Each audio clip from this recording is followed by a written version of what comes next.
今天啊，我们来分析解读一下川普政府刚刚公布的美国国家安全战略报告。这份报告啊是12月4号公布的啊，老长了，好几十页啊，大家可以看一下，我都把它打印出来了，看了好几遍。这个报告一公布啊，全世界的媒体啊都非常关注，都在抢先的发表各种各样的解读和分析。各个国家的政府啊也都非常忙啊，那就分析这份报告跟自己国家到底什么关系啊，产生什么影响啊。表现最积极的，反应速度最快的是中华民国的总统赖清德。他当时连夜看完这份报告之后，马上发了一个推特，说感谢点赞川普总统啊，非常英明啊，把这个优先考虑台海周围的军事威胁作为第一选项，而且充分意识到了第一岛链的战略重要性啊。我们中华民国啊，台湾呢，一定会承担起自己的防卫责任。因为这份报告中间啊，8次提到了台湾，那在过去啊，美国所有的国家安全战略报告里头没有过，所以赖清德总统抑制不住这个兴奋呢。你想想，8次啊，开玩笑呢，美国总统啊，世界上最强大的国家提了8次台湾，所以赖清德反应是最快的啊。那欧洲这个国家啊，普遍反应啊都比较消极，说这一报告看完之后啊，那美国以后不做大哥了。那我们这以后这小弟啊，这日子恐怕就不好过了啊！因为过去这几十年都是大哥带着我们一起发财致富，那现在大哥不管我们了，那我以后怎么办呢？中国，我估计第一时间也在研究，但是习近平这个人呢，城府比较深呢。中共呢，那平时就说的话都是绕来绕去，他基本上他不会轻易发表自己的看法。但是我看微博这几天的热搜啊，都在那说这份安全报告表明，川普终于认清了自己的实力，终于摆正了自己的位置，言下之意啊，就不再跟中国搞全球对撞了。所以你可以看到了吗？这份报告在全世界范围内都引起了非常大的反响。我们今天也就来分析一下这份报告啊。我们注意到美国政府发表的国家安全战略报告，中方始终认为中美合则两利，斗则俱伤，相互尊重，和平共处，合作共赢是中美正确相处之道，也是唯一正确现实选择。台湾问题是中国核心利益中的核心，是中美关系第一条不可逾越的红线。如何解决台湾问题是中国人自己的事，不容任何外部干涉。在分析这份报告之前啊，我们先讲点背景知识啊。这个美国的这个国家安全战略报告啊，最早是什么时候开始的呢？这1986年。当时啊，美国国会通过了一项法律，叫格德华特·尼克尔斯法案。这部法律啊，其实是讲美军重组的。当时呢，不是冷战时期嘛，美国和苏联还在全球范围内对撞呢，搞了这么一个军队重组的法案。这个法案就规定啊，美国政府你必须定期公布你自己的美国国家安全战略报告。这个美国国家安全战略报告里头啊，最重要的你要先讲清楚，美国面临什么样的威胁。其次，美国有什么手段？第三，美国的核心国家利益是什么？第四，你如何维护美国的国家安全？这4个方面的内容。这个法案通过之后呢，1987年里根总统就公布了第一份美国国家安全战略报告。后来呢，就历届美国政府的总统啊都要公布啊。这个呢，他不要求每年公布。你像里根搞了2份报告啊，克林顿比较勤快啊。克林顿是8年总统，搞了7份啊，每年就像交作业一样啊，搞政府工作报告。但是呢，也有比较懒的，你比如说这个拜登的任期之内就搞了1个。其实这个特朗普2017年上台之后，也就搞了1个报告。那这一次呢，也搞了1个报告，我估计他不会再搞了，这4年之内啊。那这个报告是由谁起草呢？是由美国的白宫的国家安全事务委员会来主导，也就是说，特朗普自己的幕僚班子，总统的幕僚班子，然后呢，美国的国防部再加上美国的国务院呢，一起来参与起草这份报告。它体现的是美国政府的政策，但是啊，这份政策啊，它并不需要国会来表决，因为它不是法律。所以呢，这个报告出台之后呢，美国总统自己签字，签字完了之后呢，会送美国国会1份，作为备案，它不需要表决嘛。同时呢，这份文件就会在白宫的网站上全文公布。但是虽然它不是美国国会通过的法律啊，但是它是由于行政班子通过的，它对美国的行政机构啊，它具有非常强的政策指导性。所以这个呢，对于美国的历届总统来讲呢，也是非常重要的一份文件啊。就这次这份文件啊，它不是12月4号啊公布的吗？但大家可以看一下这文件中间啊，日期写的是2025年的11月份。实际上按道理来讲，它就是说11月份就应该公布了，但推迟到了12月4号才公布。这中间还有一些背景啊，我看美国一个媒体就报道讲啊，其实这份报告啊，在今年的秋天的时候啊，就已经准备好了，就已经准备公布了。但是啊，当时啊，美国的财政部部长贝森特就出来反对，为什么呢？因为美国围绕着国家安全有2份报告，一份呢就叫国家安全战略报告，还有一份呢叫国防战略报告。国防战略报告呢就是由五角大楼起草，国家安全战略报告就由白宫来起草。那么当时这2份报告起草完之后，按道理来讲差不多应该同时发布。贝森特当时看完这2份报告之后呢，他提出强烈的反对意见。什么强烈的反对意见呢？因为这个国防报告，也就是五角大楼的这份报告啊，就把中国作为美国全球范围内的军事竞争对手。说白了，就是美国在全世界最大的敌人是谁呀？不是俄罗斯，对吧？也不是那个哈马斯，是中国，中共这个国家。但贝森特看完这个报告说，他说现在美国跟中国现在这个贸易战打得鸡飞狗跳的，你知道多难吗？现在中国现在掐我们的脖子呢，是吧？这不给我们稀土，说要求这份报告啊要润色一下。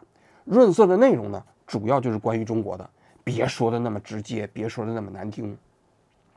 据说内部经过了几轮修改，贝森特呢就要求啊，这2份报告它必须啊逻辑是一致的，那语气也是一致的，战略目标也是一致的，所以一直推迟到了12月份才公布这份美国的国家安全战略报告。而那份五角大楼主导的国防战略报告呢，到现在还没有公布呢。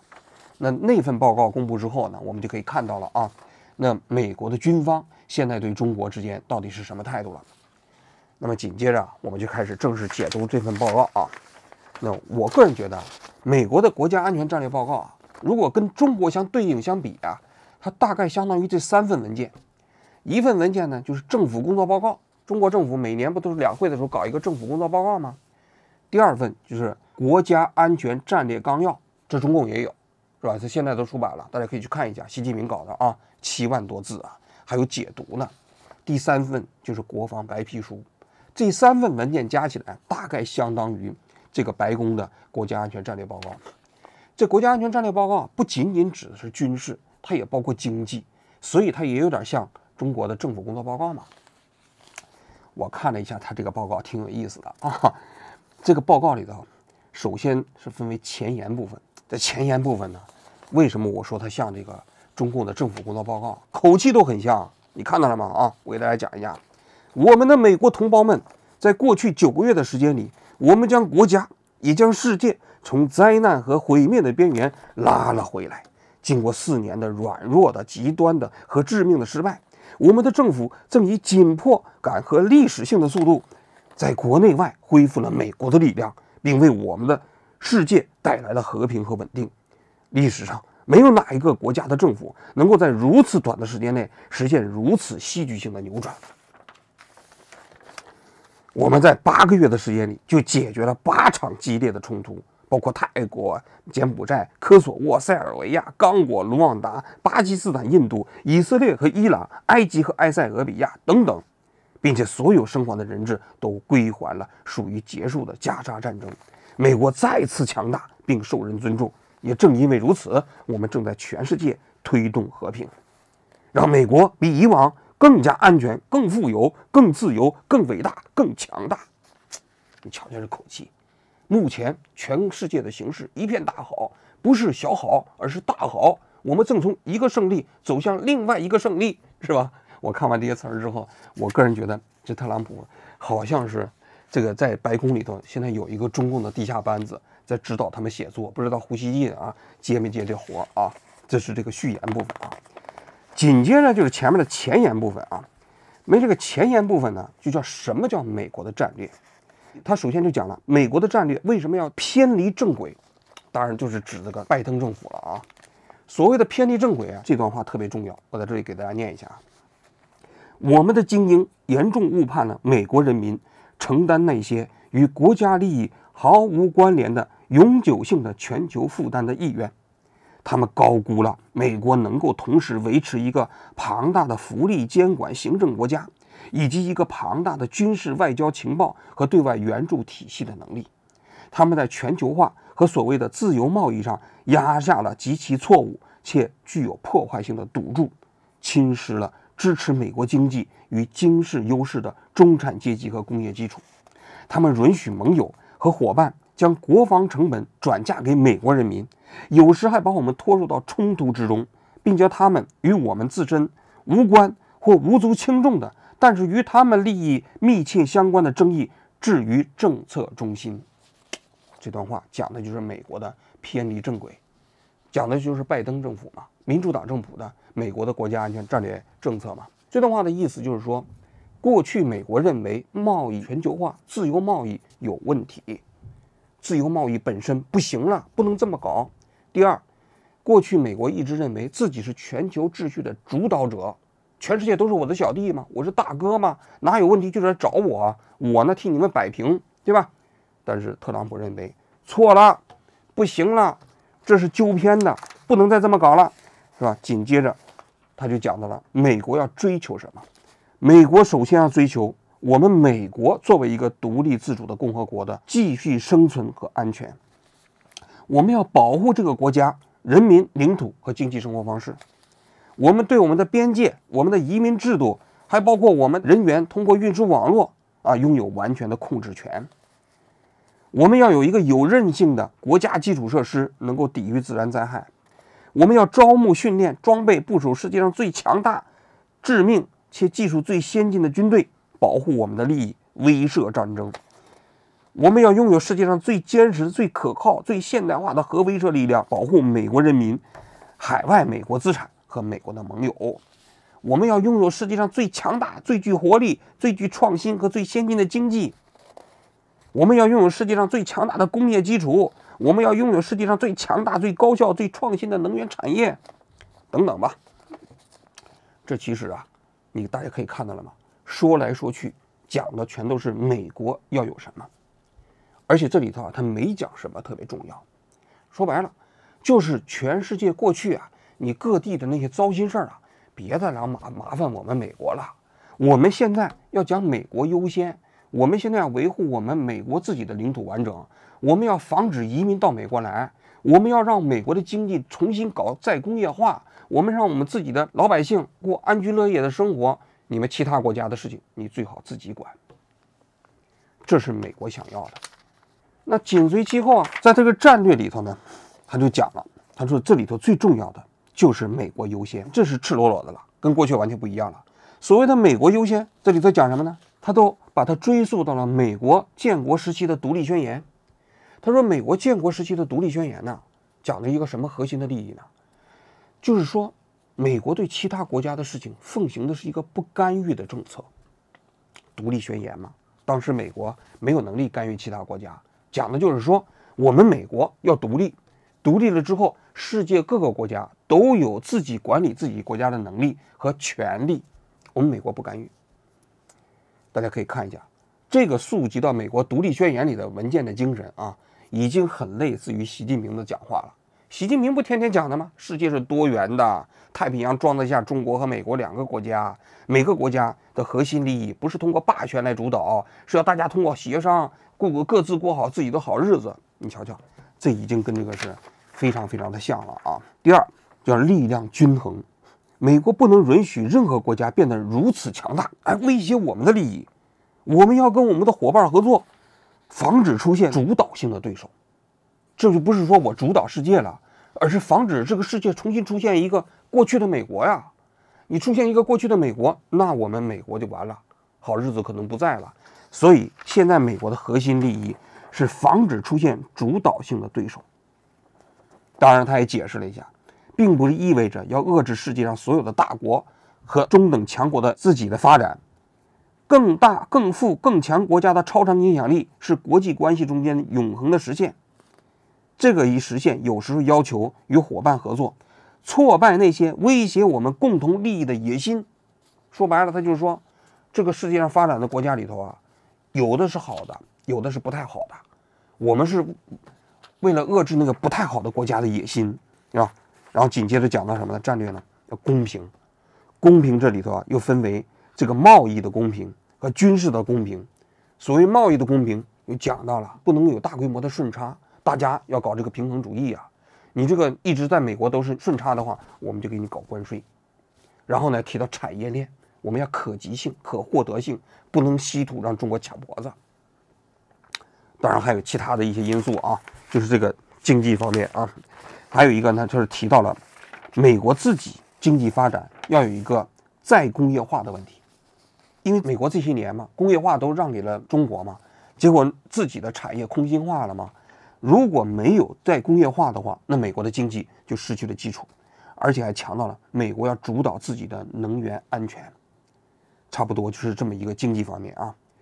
然后他就讲到了保护美国的核心利益的时候呢，他讲到全世界各个国家，尤其是自己的盟友，大家要分担责任，不再是过去美国独立承担这个责任了，而是说有责任大家一起来分担。大哥太累了，不能把担子全让我一个人担子上，我这担子上200斤呢，10里山路不换肩，受不了了，是吧？你们现在给我分担一下，别搞200斤压到我的肩膀上，是吧？20斤可以，200斤不行，我做不到啊。这是他的这个战略啊。说到战略，这里头就分为全世界不同的区域了，这里就进入到我们重点了。因为其实我们今天的这个分析美国的这个战略报告，其实最核心的还是分析美国这个战略报告下中美这2个大国未来的竞争，这种现在的事态以及未来的影响和发展啊。在分析中美这2个国家之前呢，那我们先分析一点次要因素啊。首先呢，讲到了欧洲，欧洲是美国过去啊最重要的盟友啊。你想想，从2战结束之后啊，80年了，那都是美国最重要的盟友。北约啊，全世界最大的军事同盟组织啊，而且在过去的80年的时间里呢，也维系了欧洲、美国这些地区的平衡啊。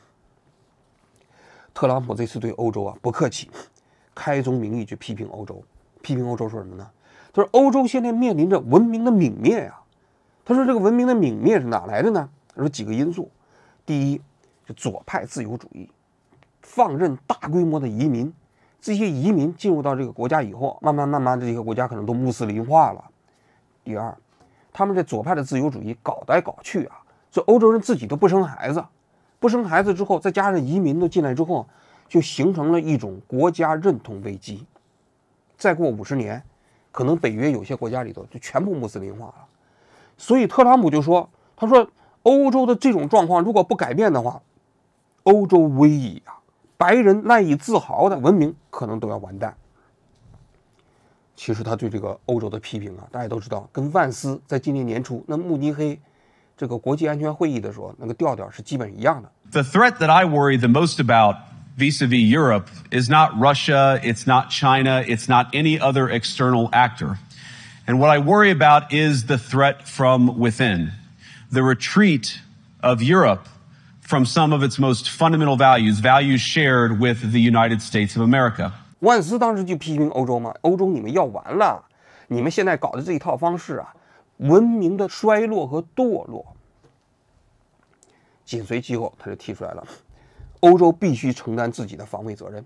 防卫责任呢，要把欧洲各个国家的防卫的这个费用啊，提高到 GDP 的5%，那是非常高。欧洲现在平均也就1%嘛，提到2%的时候，很多国家就叫唤了，他是要这些国家提高到 GDP 的5%，也就是自己来独立承担自己的防卫责任。而且啊，对于北约，他的态度也不一样了。北约大家都知道，那拜登的时候一直是希望推动北约东扩的，为了防止俄罗斯啊。但是特朗普不一样，明确反对北约东扩，甚至反对北约加入新的成员。言下之意，北约就这么大了，你不要再搞事情了，你不要再加入新伙伴了。所以你可以看，在欧洲的整个这个战略，基本就是一个收缩的手势，甚至不排除啊，在未来退出北约的可能性都是存在的。因为他在欧洲的这个角色啊，他已经过去的那种实际的主导者，变成了一个组织者。你看这次俄乌战争，是吧？他就是说我来组织你们来和谈停火，他自己不出什么实际力量的。我了不起给乌克兰搞一点战斧式导弹，给点坦克，还要钱的。战后之后，你这个开的矿一半的收益得给我呀。所以他呢，就由过去的那种大哥的形态变成了一个组织者嘛。那你想想这个北约，那整个的核心利益啊，可能就受到了非常大的威胁啊。这是第一个方面。第二个方面就是西半球，他自己明确讲到了，他说我们美国现在就要搞升级版的门罗主义。什么叫门罗主义啊？当年美国他认为这个南美洲，当然也包括北美啊，这都是美国的后花园，美国的后院，其他国家不能染指啊。那么围绕着这个因素，现在特朗普呢升级版的这个门罗主义，就是南美洲要防止什么呢？防止大国在这里头啊施加它的影响力。他这个大国指的是谁呀？那就是中国嘛，肯定不是俄罗斯。俄罗斯现在自顾不暇，在南美洲已经没有什么影响力了。但是中国这些年啊，在南美洲啊影响力越来越大啊。首先，台湾的那些邦交国基本上都集中在中南美洲加勒比湾那个地带嘛。这些国家现在纷纷都想要跟中国建交啊。中国现在的势力现在越来越大，你包括比亚迪现在都在巴西建厂啊，什么之类的啊。那么中国对南美洲施加影响，美国就感到了非常大的威胁。他讲到了对南美洲就是美国的核心利益。你比如说美国的非法移民都哪来的？95%不都是通过这个南美洲跑到美国去的吗？还有美国的毒品不都是通过南美洲送到美国去的吗？所以一旦控制不了南美洲，那美国就完了。你靠建墙是挡不住的。所以美国要防止中国的大国势力啊在南美洲施加影响和渗透，这是美国在西半球的核心利益啊。紧随其后就是亚太地区了，这是最重要的啊。亚太地区他就讲，现在啊按照购买力评价计算，它的 GDP 已经占到了全球的1/2。如果按照名义的这个美元计价，也占到了全世界的1/3。未来10年，这个地方是全球经济角逐的主战场啊。紧随其后的这讲到是中国，他说中国这个国家啊，倒退几十年，那是世界上最繁荣、最发达的国家跟世界上最穷的国家，形成的一种关系。他说现在变了。他说现在他已经跟美国已经平起平坐了。他说比较糟糕的是，过去的这些民主党政府啊，它有一个重要的战略误判，说中国富裕起来了，那慢慢就可以加入国际秩序啊，我们对中国进行和平演变。他说你瞧瞧，现在中国富裕起来了以后怎么样？根本没有跟我们一条心，相反呢，要利用他的经济影响力，为他们自己的国家谋求了大量的自我利益。言下之意就是美国跟中国现在已经是一个长期的竞争对手了，只不过话没这么讲啊。所以他的话里话外都把中国现在是看作是美国长期的战略对手。那就讲到了中美之间的经济关系啊。他说中国和美国比起来，中国的很多经济方面的比我们美国深谋远虑。你比如说贸易不平衡的问题吧，过去中国对美国的出口是4%GDP 啊，现在降到了2%。表面上看啊，对美国的出口减少了，但是中国的很多制造跑到第3个国家去了，制造完了之后就跑到我们美国来了。美国对中国制造的依赖性并没有下降，相反，中国对美国的依赖降低了。你想想嘛，中国对美国的出口下降了这么多，直接的贸易啊，他说你看这一点让美国不舒服。第二，他说中国对那些不发达的国家出口在过去4年2020年到2024年增长了1倍啊。你想想，那就说明什么？那中国现在对美国的依赖大大降低了。他说这一方面，那美国是远远赶不上的。说到这个地方啊，其实我们刚才在这里可以补充一个数据，就在前几天，中国国家统计局公布了中国前11个月的外贸出口情况，其中有一个数字啊，引起了全世界广泛的关注。就中国前11个月啊所造成的外贸顺差超过了1万亿美金，到了10700亿美金左右。那这是人类历史上第一个单一经济体所创造的最高的贸易顺差记录。它比这个贸易顺差国第2名到第8名加起来都多。你想想，在中美贸易战打的这个大背景下啊，中国的贸易顺差不但没有降低，还在不断的创新高，跟去年同期相比还增长了8%呀。那么这个呢，就是一个非常重要的背景。中国国家统计局自己也讲了，那个是一带一路嘛，非洲那一下增长20%几啊！不是前几年习近平搞“一带一路”，现在这“一带一路”你看它也见到效果了啊！这个特朗普政府已经看到了，说中国虽然说跟美国打了贸易战，但是整个经济发展，中国制造的这种掠夺性、竞争性没有受到影响，相反，仍然在全世界大肆的扩张。那当然了，他现在跟那个美国在竞争，美国怎么办？他就提出来了，美国必须要自己重新搞再工业化，搞这个制造业立国。他提出来一个类似于5年计划，从2025年到2030年这5年的时间，美国的 GDP 要从30万亿美金要达到40万亿美金，跟中国的经济上要全面竞争。另外一个方面是军事上，军事上的开宗明义就开始讲到了台湾。他说台湾这个地方战略太重要了，2个方面。第一个方面，台湾的半导体，台积电嘛搞的那个2纳米、3纳米的半导体这个东西对于我们来说太重要了，不可替代。第二个就是台湾这个地理位置特别重要，它是属于第一岛链和第二岛链中间的关键环节，它把第一岛链和第二岛链分开了。那如果中国要是占领的话，冲出第一岛链，那第二岛链不就受威胁了吗？所以从美国的国家利益角度来讲，台湾的战略价值不可放弃。那美国的战略是什么呢？美国的战略就是防止台湾海峡这个地方出现战争，那侵害美国的这个战略利益嘛。那通过什么来防止呢？要加大美国的军事力量的建设，建设一支令人望而生畏的美军来威慑中共，让他们自动打消武统台湾的这个念头。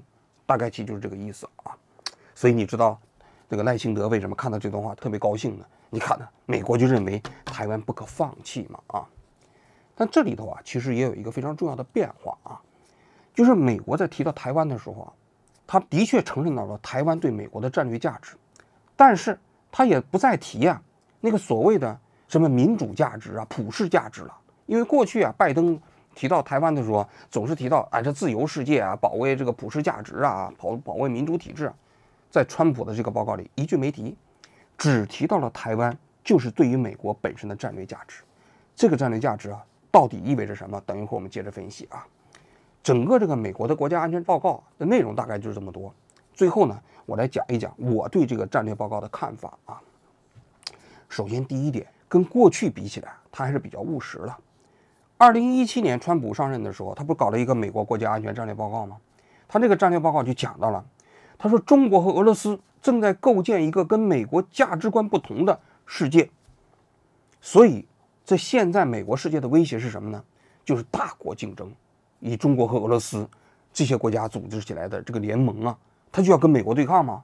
所以这大国竞争就是美国必须面对的这个战略威胁。那特朗普下台之后，拜登上台了。拜登上台之后提出来的这个战略安全框架是什么呢？他说民主和独裁之间的战争，民主和独裁之间的冲突和对撞。